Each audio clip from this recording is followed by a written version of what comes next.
इस राहुल गांधी किताब की के अंदर संविधान सुरक्षा सम्मेलन मंच से ही आइए सुनते हैं उनका भाषण। अंबेडकर जी की सोच, फूले जी की सोच, गांधी जी, नेहरू जी, गुरु नानक जी, कबीर, जिन लोगों को हिंदुस्तान मानता है और रिस्पेक्ट करता है, उनकी सोच इसके अंदर है।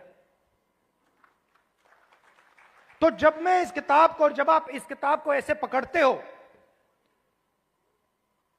आप 70-80 साल पुरानी किताब को नहीं पकड़ रहे हो, आप हजारों साल पुरानी विचारधारा की रक्षा कर रहे हो।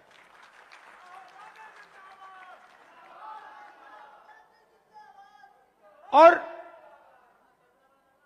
अगर हम सच्चाई की बात करें तो क्या इसमें सावरकर जी की विचारधारा है? हो ही नहीं सकती, क्योंकि वो सच्चाई का सामना नहीं कर पाए। अब ये बात किसी को अच्छी लगे ना लगे, ये सच्चाई है, तो मुझे ये बोलनी ही पड़ेगी। तो कॉन्स्टिट्यूशन हिंदुस्तान की सच्चाई का रक्षक है,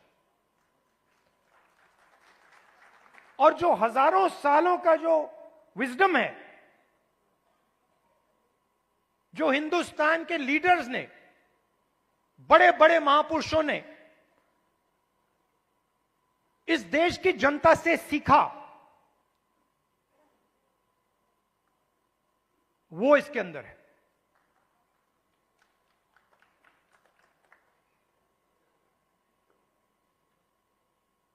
अंबेडकर जी ने दलितों की लड़ाई लड़ी, दलितों के लिए लड़ाई लड़े।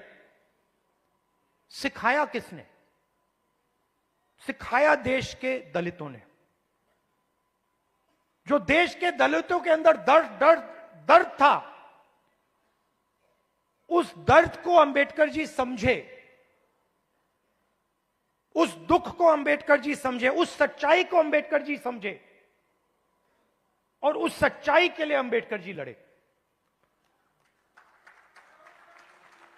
इसीलिए महात्मा गांधी की autobiography my experiments with truth, Mahatma Gandhi की autobiography my experiment with lies नहीं थी, जो शायद मोदी जी लिख पाएंगे। तो सच्चाई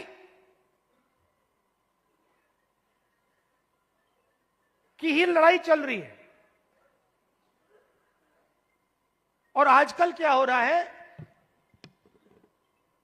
सच्चाई बोलना हिंदुस्तान में मुश्किल है, आसान नहीं। आप देख लीजिए, हमारी पॉलिटिक्स को देख लीजिए, पॉलिटिक्स को देख लीजिए, बड़े बड़े नेताओं को देख लीजिए, बोल नहीं पाते हैं।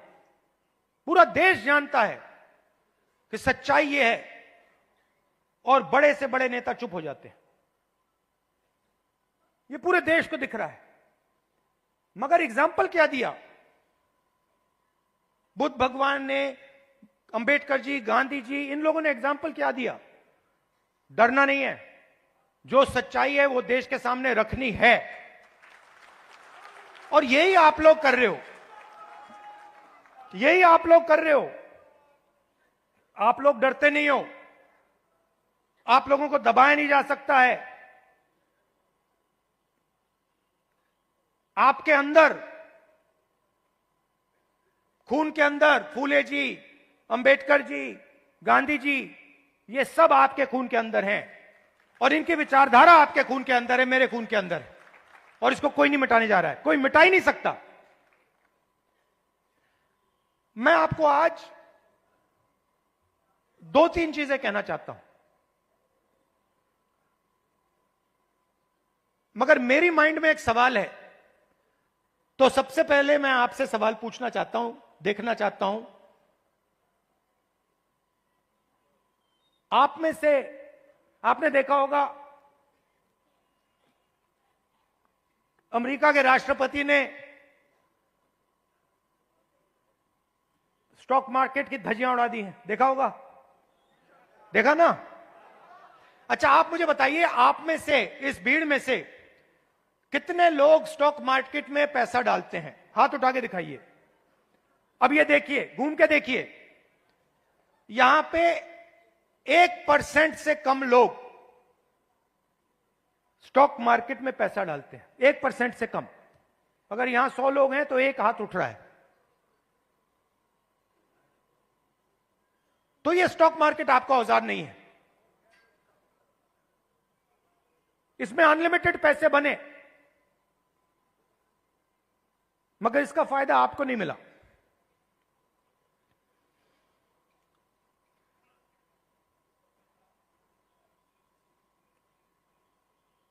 सीधी बात करूं,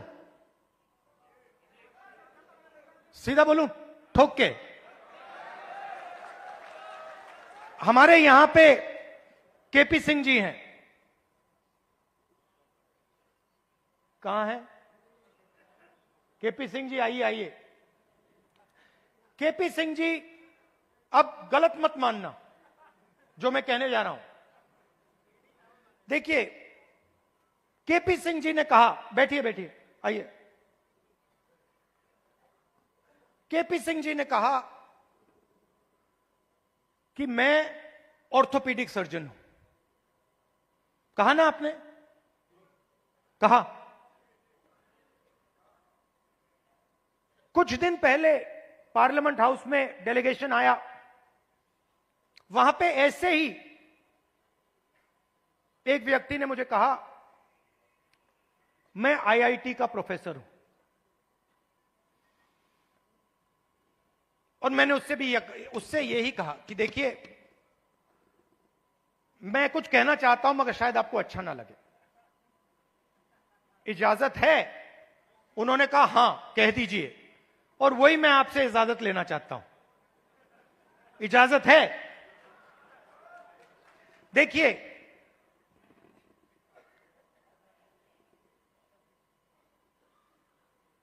आप में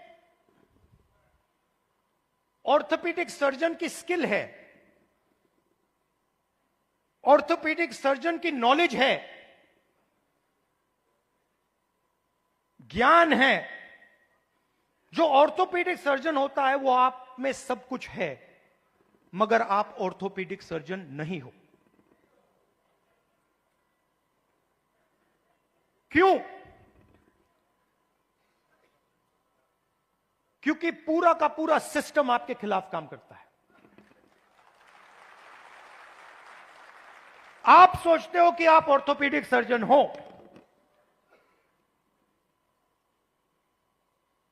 मगर आप अस्पताल को कभी नहीं चला पाओगे। आपको चलाने नहीं दिया जाएगा, कभी नहीं चलाने दिया जाएगा। और अगर आप में क्षमता चलाने की हो तो आपको फाइनेंस नहीं मिलेगा, पैसा नहीं मिलेगा, बैंक लोन नहीं मिलेगा। और अगर आपने बैंक लोन ले लिया और आपने अस्पताल भी शुरू कर दिया, तब ब्यूरोक्रेसी आपको रोकने की कोशिश करेगी। तो आपके मन में लग रहा है आपको कि मैं ऑर्थोपीडिक सर्जन हूं, मगर ऑर्थोपीडिक सर्जन के सच्चे औजार आपके हाथ में नहीं है, आपके खिलाफ काम कर रहे हैं।